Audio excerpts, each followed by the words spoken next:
Mun nimi on Roosa Haikarainen ja mä teen sarjakuva, minkä nimi on Tuuli. Ja se kertoo tuuliaiheista.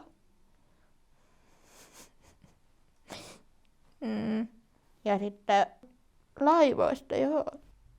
Kun mä oon matkustellut niin paljon, niin siitä se tuli mieleen. Sitä oli kiva tehdä. Ja hauskat värit siinä. Toi vihreä sopii tosi hyvin tohon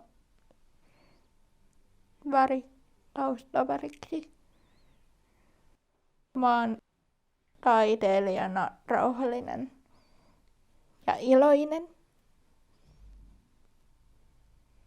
Mä tykkään tehdä taidetta,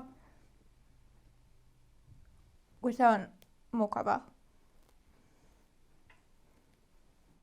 Sitten kun aloitin tekemään taidetta, niin se oli hauskaa. Ja se tunne, se oli tällaista aika jännittävää tunnetta. Se on muuttunut jo erilaiseksi. Nyt se on paljon helpompaa kuin silloin. Musta on tullut tosi taitava.